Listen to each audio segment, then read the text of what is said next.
오늘 우리 본문 이사야 64장 1절에서 8절의 말씀을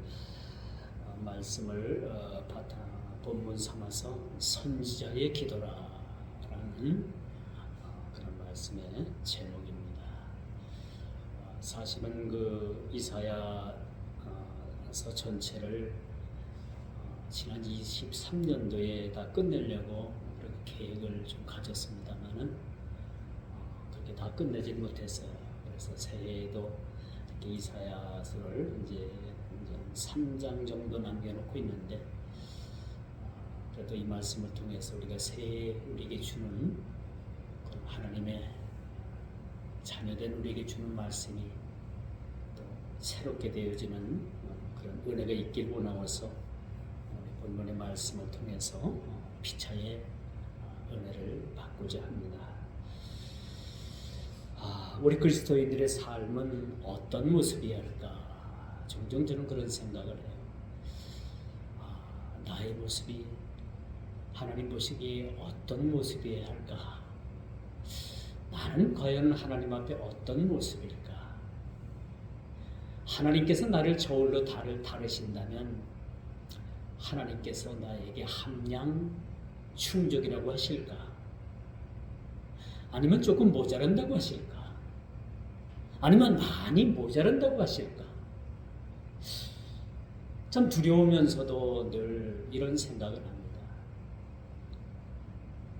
그리고 또 하나는 과연 내가 믿지 않는 사람들로부터 어떤 모습으로 비춰질까?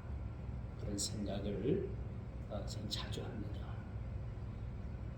살면서 우리가 늘 우리 믿는 성도들과 접촉도 그렇게 중요하지만은 믿지 않는 사람들과도 그렇게 접촉이 중요하다고 저는 생각을 합니다. 그래서 저들에게 과연 어떤 모습으로 내가 비춰줘야만 하는가? 그리고 저는 목사로서의 신분으로서 어떻게 저들에게 비춰줘야만 할까? 라는 그런 참 두려운 생각도 사실은 있고 매사에 살얼음판을 걷는 그런 마음으로 좀 산다곤 하지만은 그래도 여전히 부족한 것이 많이 느껴지는 것이 제 자신의 모습이라고 생각을 합니다. 그런데 한 가지 이것은 있어요. 우리 그리스도인들은요, 누가 보든 누가 보지 않든 하늘에 계신 하나님께서 나를 늘 지켜보고 계신다. 하나님은 우리의 일거수일투족까지 숨쉬는 그 숨까지도 이 심장이 고동치는 이 맥박까지도 하나님께서는 다 세고 계신다. 너무나도 섬세하신 하나님을 우리는 늘 하나님 눈으로 우리가 조명을 그렇게 받게 되는 겁니다. 그러므로 우리는 이 땅을 살아가면서 우리가 참 과연 어떻게 살아가야 될 것인가? 우리 인생의 고민이 그거 아니겠습니까? 어떻게 하면 우리가 참 신앙생활 잘할 수 있을까? 어떻게 하면 우리가 주님과의 끝까지 동행하는 삶을 살 수 있을까? 사실 동행이라는 그 표현은 참 매우 중요한 것이라고 생각을 합니다. 신앙생활에 있어서 주님과 동행한다는 것은 참으로 이것이 그 무엇보다도 우리에게 소중하다라고 볼 수가 있겠죠. 근데 많은 사람들은 그래요. 많은 사람들은 주님을 믿노라고 하면서도 여전히 자기의 길, 자기의 뜻을 향해서 가는 사람들이 많이 있습니다. 우리 모두는 주님의 종입니다. 그렇죠? 주님의 자녀인 동시에 하나님의 종들인 거예요. 저도 종이고 우리 성도 여러분들도 종입니다. 똑같은 종이에요. 그렇죠? 이게 종은 자기 길을 가는 것이 아니라 주님께서 원하시고 주님께서 이끄시는 길로 가는 것이 종의 길입니다. 종은 자기 뜻을 펼쳐서 사는 것이 종이 아니죠. 주인의 의도에 의해서 살아가는 거예요. 오늘 하루를 살아도 우리가 주님께서 원하시는 그 길을 향해서 우리가 살게 되는 거죠. 그래서 우리가 먹어도 마셔도 잠을 자도 어떤 일을 해도 주님의 영광만을 위해서 하게 된다라고 말씀드릴 수가 있는 것이지요. 그런데 세상 사람들은 그렇지 않더라고요. 세상 사람들은 자기의 뜻을 펼치고 자기의 꿈을 꾸고요. 그렇죠? 여러분, 비전이 뭡니까? 비전은 뭐라고 생각을 합니까? 내 꿈을 펼치는 것이 비전인가요? 아니죠. 하나님께서 주신 그 비전, 하나님께서 우리에게 주신 그 계시, 하나님께서 주신 그 비전을 이루어 드리는 것이 우리의 비전인 거예요. 나의 비전이 아닙니다. 그리스도인들은 하나님께서 우리에게 주시는 비전이 있어요. 그렇죠? 그 비전을 따라서 우리가 그 비전을 위해서 살아가게 되는 겁니다. 세상 사람들은 뭐요? 그래서 세상 사람들의 표현을 빌리자면 세상 사람들은 믿는 구석이 있대요. 믿는 구석. 우리도 믿는 구석은 있죠. 그렇죠? 이게 뭐 속된 말이긴 하지만 여러분 믿는 구석이 어디라고 생각합니까? 누구를 얘기합니까? 믿는 구석이 뭡니까? 우리의 믿는 구석은 오직 우리 예수 그리스도. 그렇죠?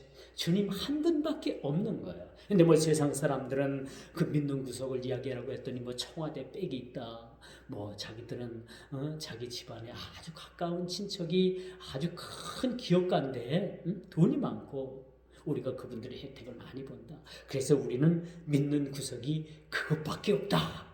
이게 물질을 의지하는 거죠. 그렇죠? 또 어떤 사람들은 아주 건강해서 자기 건강을 의지하는 거예요. 너무 건강해가지고 나는 믿을 게 이거밖에 없어라고 그런 건강을 자랑하는 분들도 많이 있습니다. 그러나 우리 그리스도인들의 자랑은 어디로 가야 되느냐?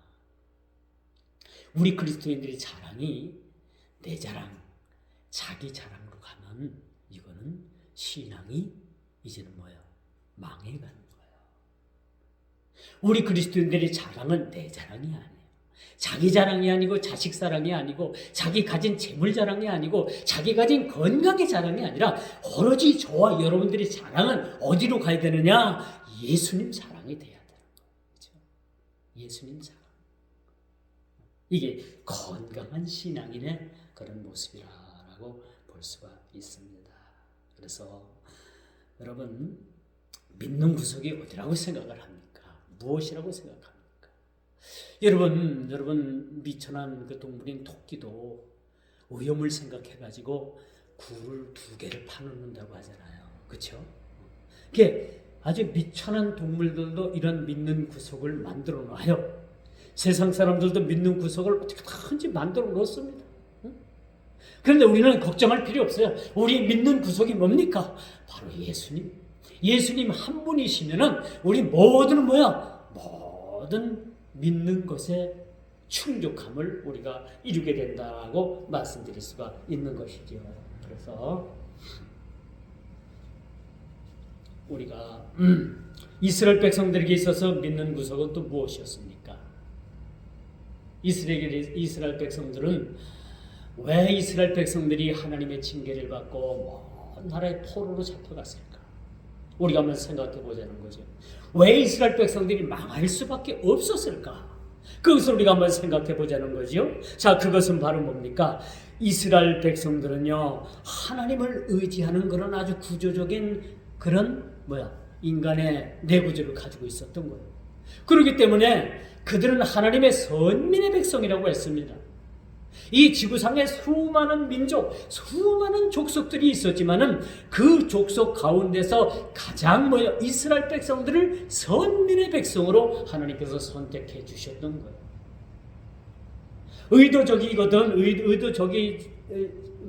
의도적이지 않든 간에 이스라엘 백성들은 하나님만을 의지해야 되는 그러한 구조를 가지고 있었던 거죠. 그런데 이스라엘 백성들을 누구를 의지합니까? 의지하라는 그 대상인 하나님을 의지하지 아니하고 그들이 성경에 보니까 그들은 하나님을 의지하지 않고 애굽을 의지했다. 애굽을 의지하게 됐던 거예요. 그 애굽에는 말이 많죠. 푸른 초장도 많죠. 아주 그런 맑은 그런 강도 있죠. 물도 풍부하죠. 초지도 풍부하죠. 그곳은 말도 많고 우리를 도와줄 만한, 이스라엘을 도와줄 만한 그런 군대가 있었고, 그래서 그들은 하나님을 의지하는 것이 아니라 애굽을 의지했다라고 그렇게 말해주고 있습니다. 그것이 그들이 망할 수밖에 없는 그런 이유 중에 하나였습니다. 물론 우상을 맹렬히 섬기는 일 때문에 그들이 또한 망했다는 사실도 우리가 간과해서는 안 되는 거죠. 그렇기 때문에 우리는 누굴 의지해야 되느냐? 뭘 의지하겠습니까? 여러분 통장에 많은 그런 현금을 의지해야 되겠습니까? 아니죠. 오직 우리가 의지할 것은 예수 그리스도.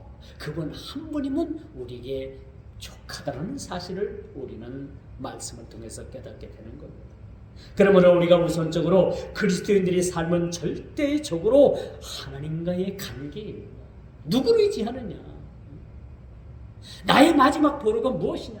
나의 처음이요 마지막이 되신 그 하나님, 그 안에서 우리가 살아가는 그런 삶이 우리의 삶이 되어야 된다는 것을 말씀해 주고 있어요. 그렇기 때문에 우리는요 주님과의 좋은 관계가 사실 필요합니다. 신앙에 여러분 있어서의 그러한 추락은 하나님과의 관계가 온전한 관계가 되지 못하기 때문에 신앙의 추락이 사실은 있게 된다고 볼 수가 있습니다. 주님과의 어떤 일 가운데서든지 우리가 주님과의 그런 아주 긴밀한 관계를 가지게 된다면 여러분 어떤 시험이 오고 어떤 고난이 오고 어떤 환난이 여러분들을 어렵게 한다 하더라도 이 모든 것을 다 이겨낼 수가 있다는 것을 보게 되는 겁니다. 여러분 오늘 이사야 64장은 회복에 대한 전제 조건을 말해주고 있습니다. 어떻게 하면 이스라엘 백성들이 그 죄에서 어떻게 하면 이스라엘 백성들이 떠나 있던 그 마음을 돌이키는가라는 것이 그런 전제 조건이라는 겁니다. 어떻게 하면 하나님과의 관계에 있어서 하나님과의 그 관계를 회복할 수 있을까라는 것, 그 자체, 그것을 말해주고 있다는 겁니다.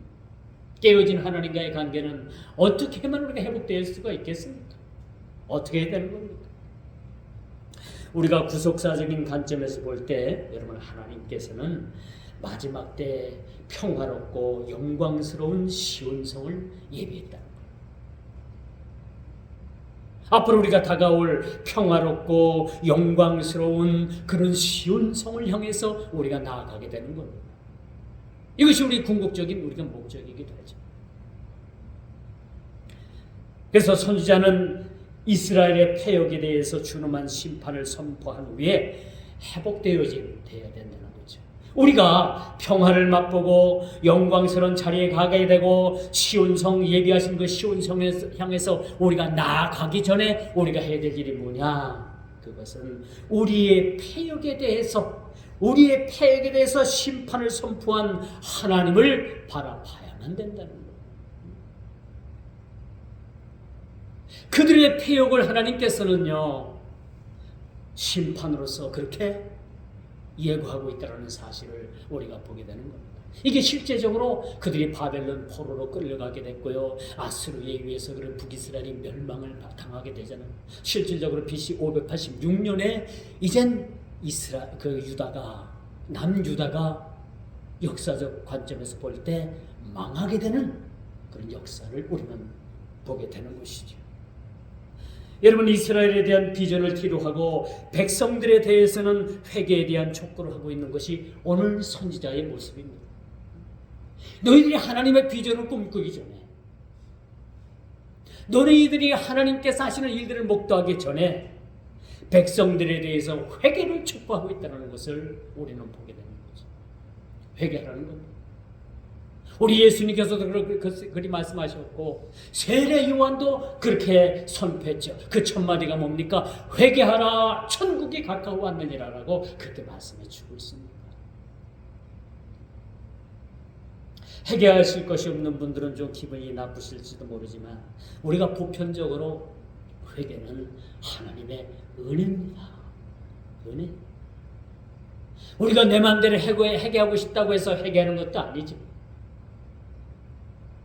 내 죄가 진짜 내 죄가 깨달아질 때 죄를 죄로 여기지 않던 내 죄가 어느 날 문득 이것이 내 머리에 스치고 내 마음에 이것이 통해하고 자복하며 회개해야 된다는 그런 마음이, 그런 강력한 마음이 내 마음을 스쳐 지나갈 때, 그것은 하나님께서 주시는 회개의 모습이라고 볼 수가 있습니다.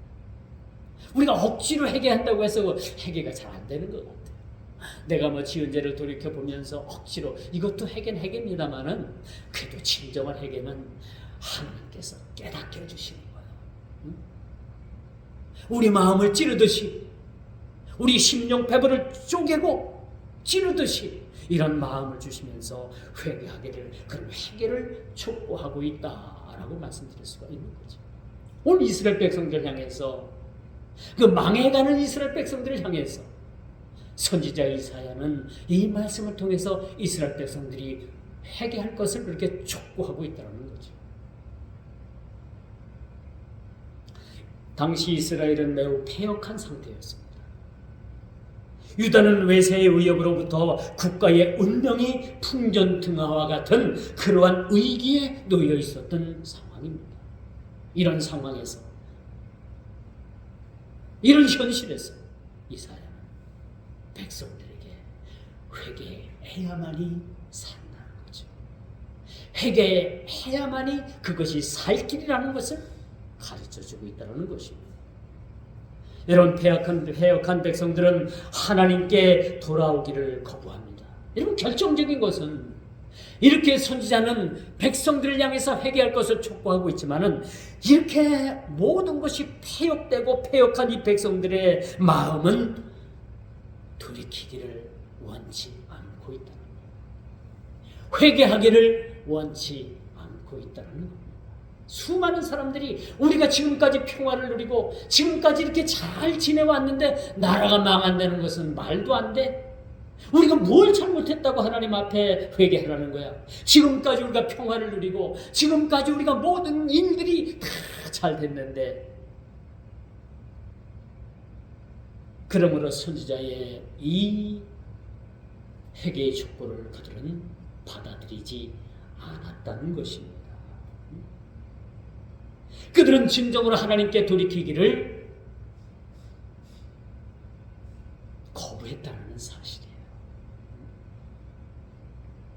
여러분, 그런즉 하나님의 나라에 참여하는 자들은 그 인격과 삶에서 죄와 허물을 청산하는 일을 최우선적으로 두어야 됩니다. 최우선적으로 두어야 될 것이 바로 무엇입니까? 우리 모든 인격적인 삶에서 죄와 허물을 청산하는 일, 이게 매우 중요한 거예요. 우리는 예수를 믿지만요, 여전히 우리 마음속에 죄성이 있어요.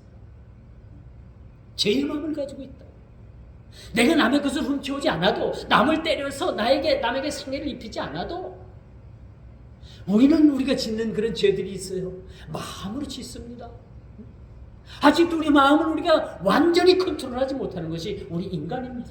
저도 그렇고 여러분들도 마찬가지죠. 마음으로 짓는 자들이 얼마나 많아요. 입으로 짓는 자들이 얼마나 많습니까? 눈으로 보고 짓는 자들이 얼마나 많이 있습니까? 그렇죠? 아직도 이것이 우리에게 컨트롤이 안 되는 게 사실이에요. 그렇기 때문에 선지자는 죄와 허물을 청산하는 일을 최선적 우선적으로 하라 라고 그렇게 말해주고 있습니다. 그렇다면 두 번째, 회복을 위한 실천입니다. 어떻게 이것을 우리가 회복되기 위해서 회복을 위해서 실천해야 될까?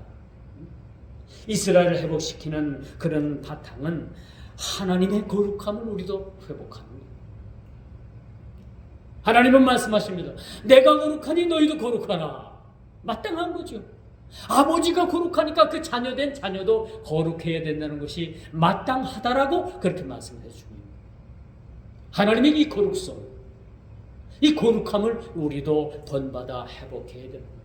하나님께서요, 우리를 지으시고 우리에게 부어주신 것이 있는데, 하나님의 거룩성은 우리에게 부어주십니다. 그러므로 우리도 마찬가지예요. 이 땅을 살아가면서 우리도 하나님 앞에 거룩한 야성을 우리가 잃어버려서는 안 되는 거죠. 예전에 어느 유명한 목사님이 쓴 그런 책 제목이 거룩한 야성을 회복하라. 그런 책의 제목이 있었어요. 맞습니다. 우리 모두는 이 거룩한 야성을 회복하는 것이 또한 우리에게 목적이라고 우리가 말씀드릴 수가 있겠죠. 그러므로 우리가 어떤 공로나 노력으로 저와 여러분들이 구원받는 것이 아닌 이상 우리는 뭐예요? 거룩함을 쫓아서 우리가 나아가야 됩니다. 구원받은 하나님의 백성들은 이젠 거룩을 향해서 나가는 거예요. 나 구원받았다고 그 구원받은 것에 대해서만 우리가 기뻐할 것이 아니라 구원받고 내가 천국 가는 것은 이젠 초보적인 신앙인 거예요. 구원받고 우리가 천국 가는 것은 이젠 기본적으로 우리가 신앙의 베이스로 우리가 남겨두게 되는 거예요. 이것만을 위해서 우리가 사는 것이 아니라 이제부터는 구원받은 하나님의 백성들은 이젠 거룩한 야성을 우리가 회복하기 위한 그런 싸움이 우리에게 필요한 거죠. 제가 말씀을 늘 드리잖아요. 우리에게 두 가지 구원이 있다고. 하나는 하나님께서 우리에게 값없이 주어진 구원이 있고요. 두 번째는 우리가 뭐요? 생활을 통해서 이루어져 나가는 구원입니다. 그 구원을 향해서 우리가 나가야 되는 거죠. 그 구원에는 열매가 있습니다. 열매의 결과는 뭡니까? 상급이라는 거죠. 천국의 상급을 위해서 우리가 달려나가는 겁니다. 여러분 일거수일투족 하나님 앞에 심은 어떤 것인 것들 다 열매로 마지막 때 것이 나타나게 되는 겁니다. 그렇죠? 그것이 사실은 상급인 거예요. 하나님께서 그때 가서 뭐요? 우리의 그 열매를 따라서 상급을 우리에게 주신다는 사실을 우리는 잊지 말아야 합니다. 그러므로 우리가 오직 주님의 은총을 바랄 때 주님께서는 저와 여러분들을 불쌍히 여기시사 하나님의 은총을 베풀어 주십니다. 은혜 구한 자에게 하나님께서 은혜를 베풀어 주십니다. 나는 만족해. 나는 주님의 더 이상 은혜가 필요치도 않아. 주님 없어도 난 살아갈 수 있어. 이런 교만이 아니라 우리가 주님 앞에 엎드려 주님의 은혜를 구할 때 주님께서는 우리에게 폭포수와 같은 은혜를 베풀어 주신다는 사실들을 우리는 잊어서는 안 되는 겁니다. 그렇다면 하나님의 은총이 어떻게 나타날 것인가 하는 점이 우리의 주목을 끄죠. 자, 공의로우신 하나님께서는 악인을 멸하시는 것으로 선민을 회복시킨다. 여러분 부인할 수 없는 일이 뭐예요? 마지막 우리가 백보자 심판 때 앞에 섰을 때는 그렇죠? 심판의 기준이 뭡니까? 심판의 기준이 뭐예요?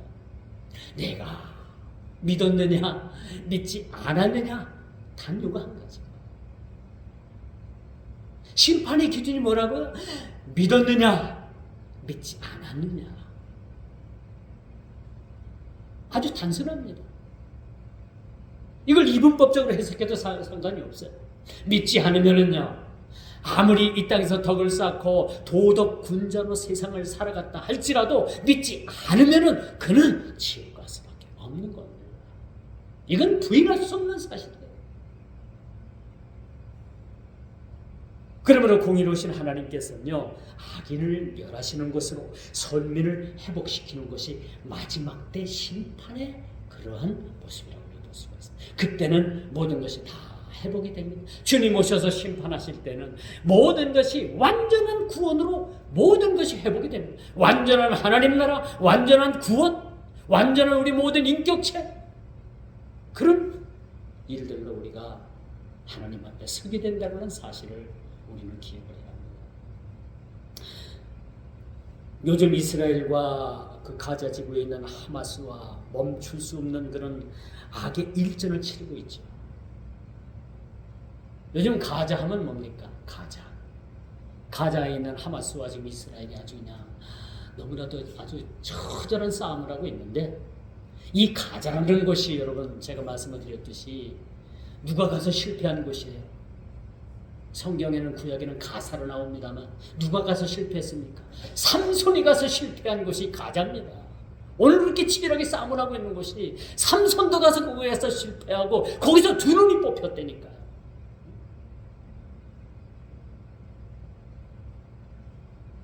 요즘 보니까 전선은 더욱더 확대돼서 레바논 주변과 시리아 주변에서 또 이란의 지원으로 활동하는 헤즈볼라가 테러 단체들이 이젠 막 미사일을 쏘고 이 확전이 불가피해 보입니다. 미국은 서방을 의시해서 연합군이 예멘 반군과 어제 또 미사일 공격이 왔다 갔다 했잖아요. 이 중동이 지금 전쟁이 확전되는 것 같아요. 그 문제는 과연 이스라엘은 이들과 같이 공존할 수 있는가? 여러분 이를 위해서 여러분 기도해 줘야 돼요. 그래도 이스라엘은 선민의 나라죠.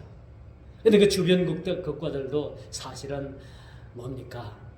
다 아브라함의 자손들 아닙니까?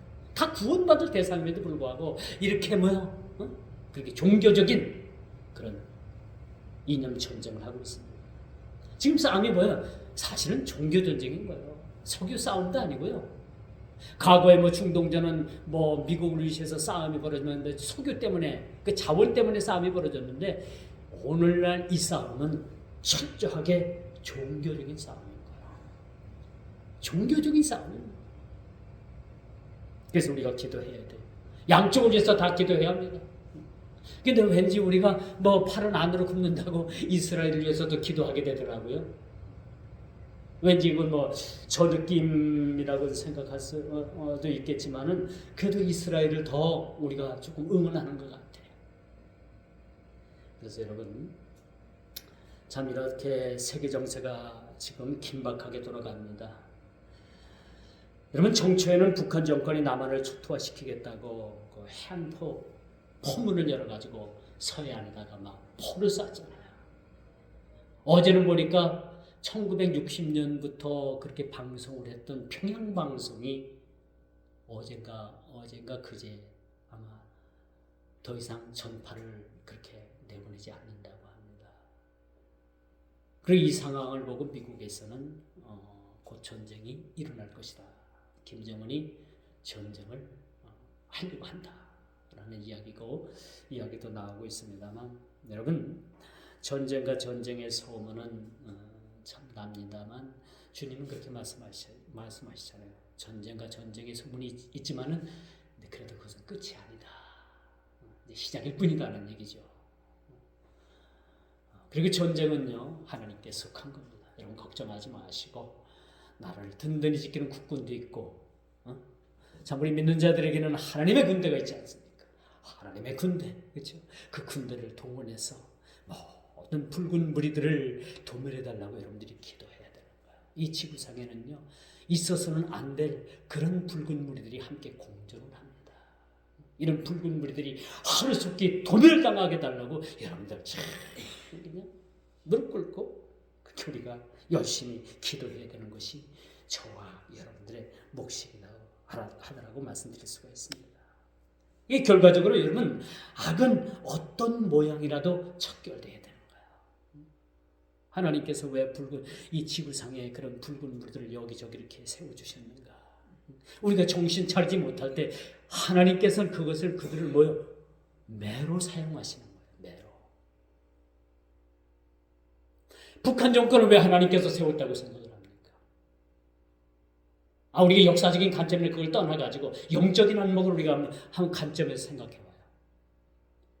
남한에 기도하는 백성들이 많이 있고 교회가 많이 있는데 우리가 어긋난 길로 가고 잘못된 길로 가고 그럴 때 하나님께서는 그 매를 들어서 사용하기 위해서 북한 정권도 세웠다는 사실 여러분 생각하면 여러분 어떻습니까? 우리가 이를 위해서도 더욱더 우리가 기도해야 되는 그런 상황으로 우리가 놓여져 있다라고 말씀드릴 수가 있는 거죠. 그래서 하나님의 악인에 대한 심판은요 선민을 회복시키기 위한 하나의 구원의 조건이라는 거예요. 놀랍죠? 악인을 심판하심으로 인해서 우리 선민이 회복되어지는 그 사실, 그게 마지막 때의 심판대 앞에서의 이루어지는 그런 모습이라고 볼 수가 있습니다. 이제 세 번째, 회개하고 돌아오는 것입니다. 오늘 선지자의 바람이 무엇이었을까요? 하나님의 징계, 그들을 포로로 잡아가는 것, 그게 아니라는 겁니다. 그게 아니라 이젠 돌아와야 된다는 거죠. 원점으로 돌아와야 된다는 거예요. 처음 하나님께서 우리를 만드시고 우리에게 복을 내려주시고 거기에 생기를 불어넣어주시고 우리를 생육할 수 있도록 그렇게 처음 만든 그 가장 신선하고 가장 죄 없던 그 자리로, 그 회복의 자리로 돌아와야 된다는 겁니다. 그렇죠? 사랑하는 성도 여러분, 우리가 다가오는 24년도에는 여러분 모두가 돌아옴으로 인해서 회복되어지는 역사가 있기를 주님의 이름으로 축원드리겠습니다. 회개하고 돌아와야 된다. 제가 초대도 말씀을 드렸죠. 회개는 은혜입니다. 제가 시골에서 목회할 때 제가 신고했던 교회는 아니었어요. 그 한간면에 있는 고신척 교회 권사님이셨는데 이제 신방을 쭉 다니다 보니까 이제 그분이 이제 포도 이제 그 작업을 하는데 가서 인사를 드렸더니 어느 교회 권사님이라고 그렇게 말씀을 하시더라고요. 그러면서 하시는 말씀이 뭐 죄 지으면 회개하면 되지. 아주 그렇게 그렇게 자신 있게 말씀을 하시더라고요. 그래서 물론 권사님 말씀하시는 것이 맞아요. 죄 지으면 회개하면 되는 거지. 뭘 그걸 걱정하느냐 그런 식으로 말씀을 하셔요. 그래서 맞긴 맞는데 좀 씁쓸하더라고요. 아유 그렇게 죄를 짓고 간단하게 회개할 수가 있는 건가? 그렇게 좀 느꼈어요. 그래서 죄 지면 회개하면 된다는 그런 간단한 논리, 이것이 간단한 건 사실 아닌 거예요. 죄를 짓는 것도 중하고 죄를 짓는 그 죄가 너무나도 중하고 여러분 그 중한 죄를 회개한다는 것도 다 사실은 힘들어요. 죄를 짓는 것도 여러분 쉽지 않아요.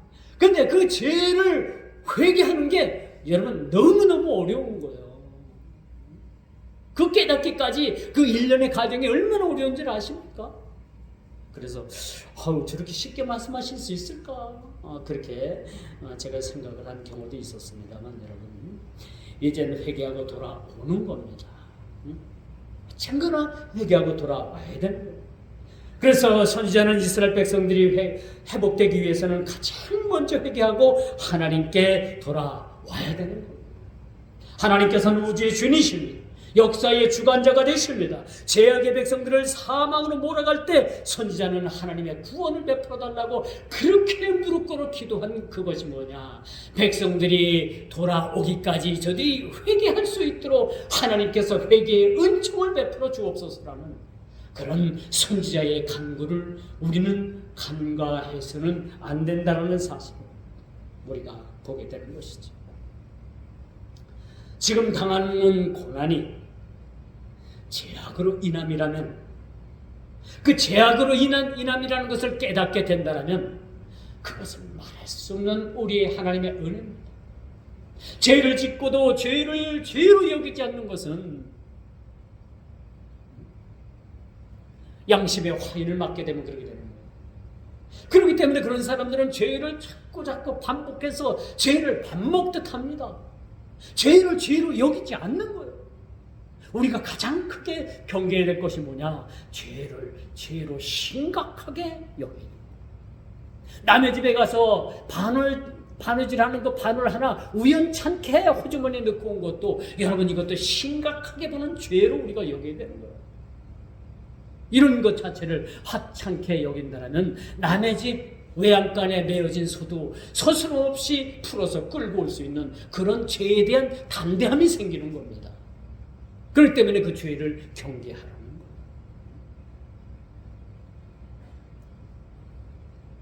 우리가 깨닫지도 느끼지도 못한다면 그것은 불행입니다.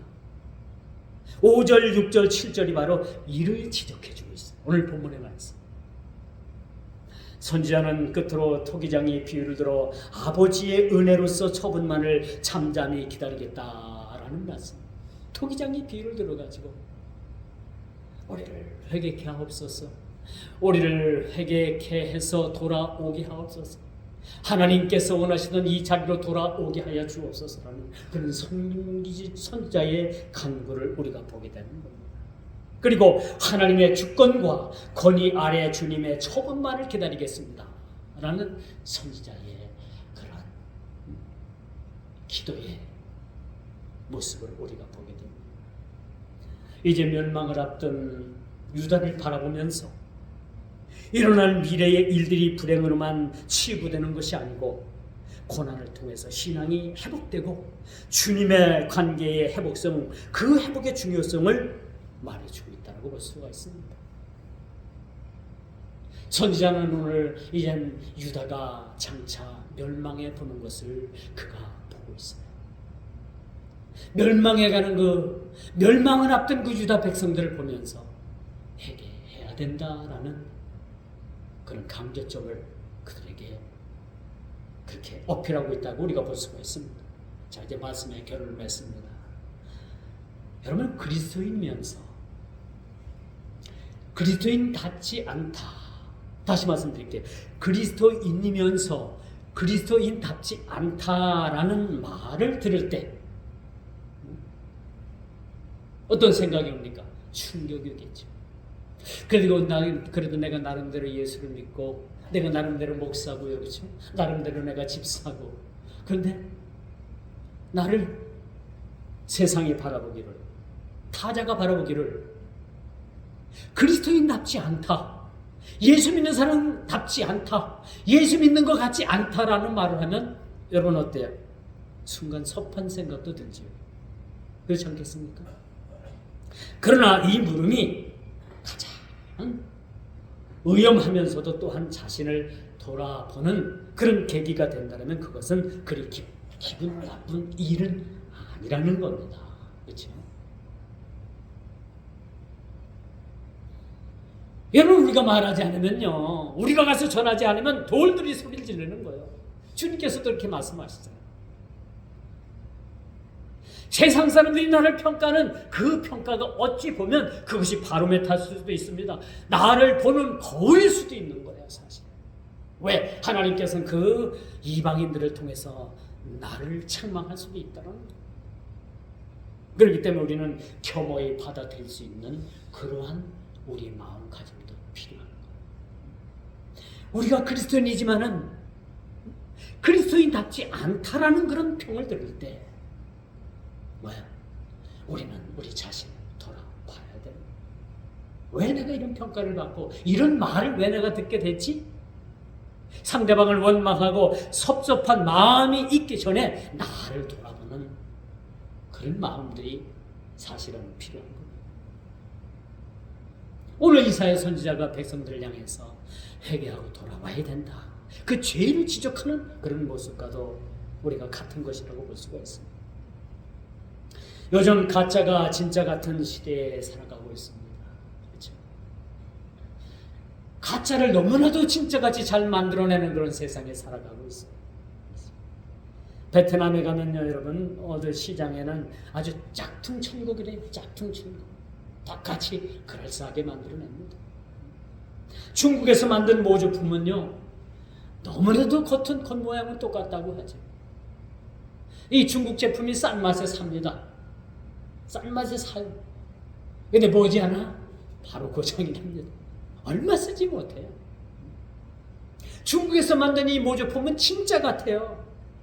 싸다는 이유 하나만으로 여러분, 전 세계 상품의 질뿐만 아니라 유통 구조를 바꿔놨습니다.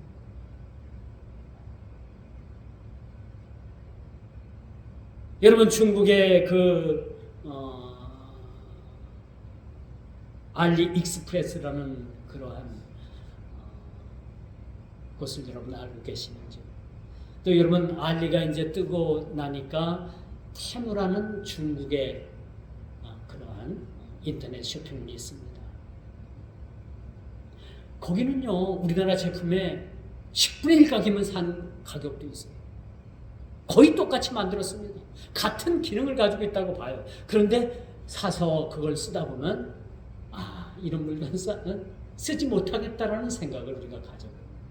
싸다는 이유 때문에 우리가 그것을 구입해서 한두 번 써봤는데 이런 물건은 못 쓰겠다라는 생각을 여러분들이 해보셨을 수도 있습니다. 여러분, 이렇게 우리가 회복의 조건을 오늘 본문을 통해서 우리가 말씀을 통해서 우리가 확인해 봤습니다. 회복을 위한 실천, 또 회개하고 돌아오는 것이라고 말해주고 있습니다. 이 세 가지 존재가 오늘 우리가 기억하고 실천해야 될 그런 말씀이라고 말씀드릴 수가 있는 겁니다.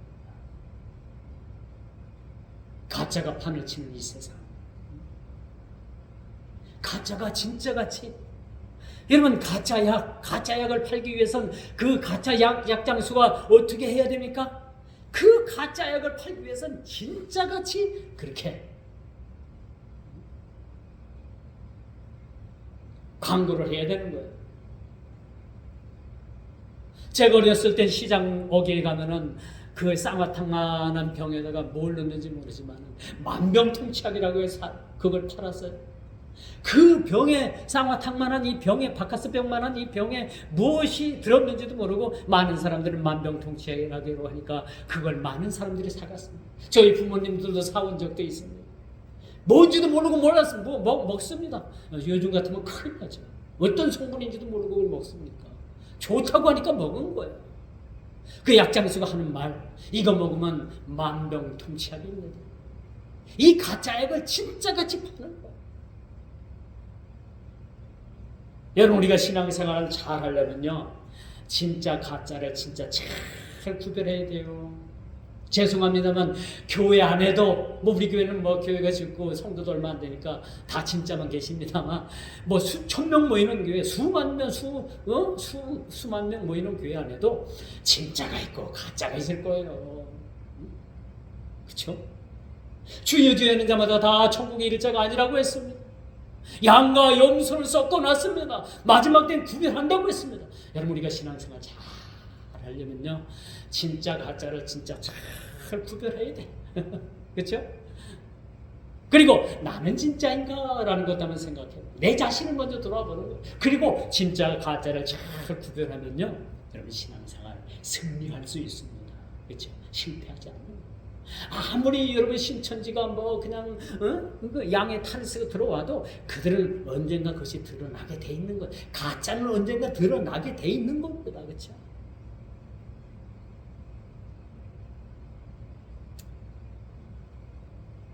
이제 말씀의 결론은 바로 그겁니다. 멸망을 앞둔 유다,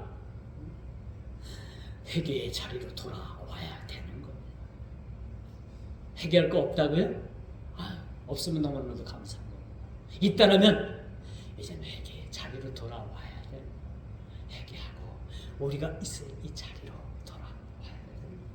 주님은 그걸 원하고 계십니다. 기도하겠습니다. 아버지 하나님, 감사합니다. 오늘도 회개의 조건이 무엇이며 회복을 위한 실천이 무엇이며 또 그것이 우리에게 진정 돌아와야만 된다는 사실들을 우리가 깨닫고 말씀을 의지합니다. 우리 사랑하는 주의 성도들도 2024년도에는 모든 삶이 주님 앞에 회복되어지며 하나님, 주님 앞에 이 회복된 믿음의 신앙을 가지고 2024년도에는 주님 앞에 승리의 삶을 살아갈 수 있도록 우리 모두에게 새 힘을 허락하여 주옵소서. 예수님의 이름으로 간절히 기도드리옵나이다. 아멘.